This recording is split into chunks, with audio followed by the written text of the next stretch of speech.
Hello guys, welcome to Neha Talks. Neha ടോക്സിൻ്റെ മറ്റൊരു വീഡിയോയിലേക്ക് എല്ലാവർക്കും സ്വാഗതം. ഇത്തവണ ഞാൻ നിങ്ങൾക്ക് SBIയുടെ പുതിയ updation 2026 SBI ATM card activation pin number changing എങ്ങനെയാണ് എന്നുള്ളതാണ് അതിൻ്റെ വീഡിയോ ചെയ്യാനാണ് ആഗ്രഹിക്കുന്നത്. അപ്പോൾ ഗൈസ്, നിങ്ങൾ വീഡിയോയിലേക്ക് പോകും മുമ്പ് എൻ്റെ ചാനൽ ആദ്യമായിട്ടാണ് കാണുന്നതെങ്കിൽ ചാനൽ സബ്സ്ക്രൈബ് ചെയ്യുക, വീഡിയോസുകൾ ലൈക്ക് ചെയ്യുക, ഷെയർ ചെയ്യുക.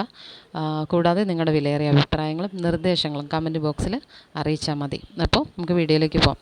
നിങ്ങളുടെ പുതിയ SBI ATM കാർഡ് ആക്ടിവേറ്റ് ചെയ്യാനും പിൻ നമ്പർ സെറ്റ് ചെയ്യാനും വേണ്ടിയിട്ട് ഇനി ഞാൻ പറയുന്ന കാര്യങ്ങൾ നിങ്ങൾ ചെയ്താൽ മതി. ATM വഴിയാണ് ചെയ്യേണ്ടതെങ്കിൽ നേരെ ATM കാർഡുമായിട്ട് SBIയുടെ ATMിൽ തന്നെ പോവുക. അവിടെ ചെന്നിട്ട് കാർഡ് ഇൻസേർട്ട് ചെയ്യുക. അത് കഴിയുമ്പോൾ സ്ക്രീനിൽ കുറച്ച് ഓപ്ഷൻസ് കാണിക്കും. അതിൽ പിൻ ജനറേഷൻ ഓപ്ഷൻ തിരഞ്ഞെടുക്കുക. അത് തിരഞ്ഞെടുത്ത് കഴിയുമ്പോൾ നമ്മുടെ 11 അക്ക ബാങ്ക് അക്കൗണ്ട് നമ്പർ ചോദിക്കും. ആ 11 അക്ക ബാങ്ക് അക്കൗണ്ട് നമ്പർ നൽകിയിട്ട് കൺഫേം ചെയ്യുക. കാരണം ഒരു തവണ കൊടുത്തു എൻ്റർ ചെയ്ത് കഴിയുമ്പോൾ പിന്നെയും ചിലപ്പോൾ വീണ്ടും കൺഫേം ചോദിച്ച് വീണ്ടും അക്കൗണ്ട് നമ്പർ അടിക്കാൻ പറയും. അപ്പോൾ വീണ്ടും അക്കൗണ്ട് നമ്പർ കൊടുക്കുക. അത് കഴിഞ്ഞ് കൺഫേം ചെയ്തിട്ട് ബാങ്കിൽ രജിസ്റ്റർ ചെയ്ത മൊബൈൽ നമ്പർ കൊടുക്കാനുള്ള ഓപ്ഷൻ വരും. അപ്പോൾ രജിസ്റ്റേർഡ് മൊബൈൽ നമ്പർ ചോദിക്കും. അപ്പോൾ ബാങ്ക് അക്കൗണ്ടായിട്ട് ലിങ്ക് ചെയ്തിരിക്കുന്ന മൊബൈൽ നമ്പർ അവിടെ ടൈപ്പ് ചെയ്ത് കൊടുക്കുക. എന്നിട്ട് കൺഫേം കൊടുക്കുക. അപ്പോൾ നമ്മുടെ മൊബൈലിലേക്ക് ഒരു 2 ദിവസത്തെ കാലാവധിയുള്ളൊരു OTP വരും കാർഡ്. എന്നിട്ട് അന്നേരം നമ്മൾ കാർഡ് തിരിച്ച് ഊരിയെടുക്കുക. അത് കഴിഞ്ഞിട്ട് വീണ്ടും OTP വന്നു കഴിഞ്ഞാലുടൻ വീണ്ടും കാർഡ് ATMിൽ ഇടുക. അത് കഴിഞ്ഞ് വീണ്ടും നമുക്ക് ആദ്യത്തെ സ്ക്രീനിൽ കാണിച്ച പോലെ പിൻ ജനറേഷൻ ഓപ്ഷൻ ഉൾപ്പെടെ വേറെയും കുറേ ഓപ്ഷൻസ് ഉണ്ടാവുന്നു. അതിൽ ബാങ്കിങ് പിൻ ചേഞ്ച് സെലക്ട് ചെയ്യുക. അത് സെലക്ട് ചെയ്ത് കഴിഞ്ഞിട്ട് നിങ്ങൾ എന്ത് ചെയ്യുക, OTP വന്ന നമ്മുടെ മൊബൈലിൽ വന്ന OTP അവിടെ കൊടുക്കുക. കൊടുത്തു കഴിയുമ്പോഴത്തേനും നമുക്ക് ഇഷ്ടമുള്ള 4 അക്ക pin number ATM card pin number enter ചെയ്യാൻ പറയും. അപ്പോൾ നിങ്ങൾക്ക് ഇഷ്ടപ്പെട്ട അല്ലെങ്കിൽ നിങ്ങൾ കൊടുക്കാൻ ആഗ്രഹിക്കുന്ന പിൻ നമ്പർ അവിടെ എൻ്റർ ചെയ്ത് കൊടുക്കുക.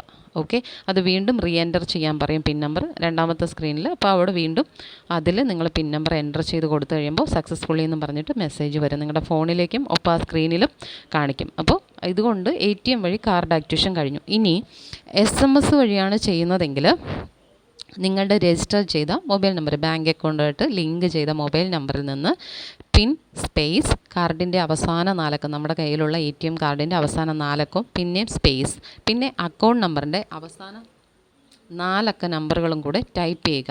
ഓക്കെ, എക്സാമ്പിൾ പിൻ നമ്പർ നമ്മുടെ കാർഡിൻ്റെ ഇത് പിൻ 1 2 3 4 അങ്ങനെയുള്ള രീതിയിൽ നിങ്ങൾ ആ നമ്പർ ഒന്ന് ടൈപ്പ് ചെയ്ത് വിട്ടിട്ട് ആ അക്കൗണ്ട് നമ്പറിൻ്റെ ലാസ്റ്റ് നമ്പറും കൂടെ ആയിട്ട് അയച്ചാൽ മതി. ഇത് മെസ്സേജ് അയക്കേണ്ട നമ്പർ 567676 എന്ന നമ്പറിലേക്കാണ് SMS അയക്കേണ്ടത്.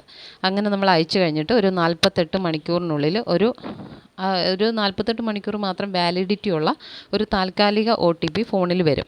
ഓക്കെ, അടുത്ത 48 മണിക്കൂറിനുള്ളിൽ നിങ്ങൾ എന്താ ചെയ്യേണ്ടത്, ഈ OTP വന്നു കഴിഞ്ഞിട്ട് അത് കഴിഞ്ഞുടൻ തന്നെ SBI ATMിൽ പോയിട്ട് കാർഡ് ഇൻസേർട്ട് ചെയ്തിട്ട് ബാങ്കിങ് പിൻ ഓപ്ഷൻ ചേഞ്ച് ഓപ്ഷൻ വഴി ഈ OTP അവിടെ എൻ്റർ ചെയ്തിട്ട് നിങ്ങൾക്ക് പിൻ നമ്പർ സെറ്റ് ചെയ്തെടുക്കാം. പക്ഷേ ഒരു കാര്യമുണ്ട്, SMS അയച്ചതുകൊണ്ട് മാത്രം കാര്യമായില്ല. പിൻ നമ്പർ നമ്മൾ ATMിൽ പോയി തന്നെ കാർഡ് ഇട്ട് ഇൻസേർട്ട് ചെയ്ത് തന്നെ ചെയ്തെടുക്കേണ്ടി വരും.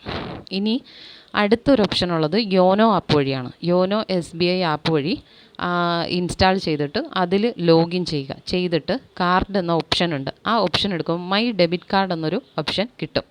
അത് ക്ലിക്ക് ചെയ്ത് കഴിയുമ്പോൾ നിങ്ങളുടെ പുതിയ കാർഡ് തിരഞ്ഞെടുത്തിട്ട് ആക്ടിവേറ്റ് കാർഡ് എന്നത് ഓപ്ഷൻ ഉണ്ട്. അതിൽ ക്ലിക്ക് ചെയ്യുക. അപ്പം ഫോണിലൊരു OTP വരും. അതവിടെ എൻ്റർ ചെയ്ത് സബ്മിറ്റ് ചെയ്യുക. ഓക്കെ, ഇങ്ങനെയാണ് നമുക്ക് ഈ കാർഡുകളെല്ലാം ആക്ടിവേറ്റ് ചെയ്യാനുള്ള രീതികൾ. യോനോ SBI ആപ്പിൽ ആക്ടിവേറ്റ് ചെയ്യാനുള്ളതും SMS ആയിട്ട് വിട്ടാലും പിന്നെ നിങ്ങൾ ATMിൽ പോകേണ്ടി വരും. അല്ലാതെ ATMിൽ പോയി ഡയറക്റ്റ് പോയി പിൻ നമ്പർ ആക്ടിവേഷൻ ചെയ്യുന്നത് കാർഡ് ആക്ടിവേഷൻ ചെയ്യുന്നത് എങ്ങനെയാണെന്നാണ് ഇപ്പോൾ ഞാൻ കാര്യങ്ങൾ പറഞ്ഞത്. അപ്പോൾ ഗൈസ്, നിങ്ങൾക്ക് ഈ വീഡിയോ ഇഷ്ടമായെങ്കിൽ ലൈക്ക് ചെയ്യുക, കമൻറ്റ് ഇടുക. അപ്പോൾ അടുത്ത വീഡിയോയുമായി നെക്സ്റ്റ് ടൈം കാണാം. അതുവരേക്കും ബൈ ബൈ.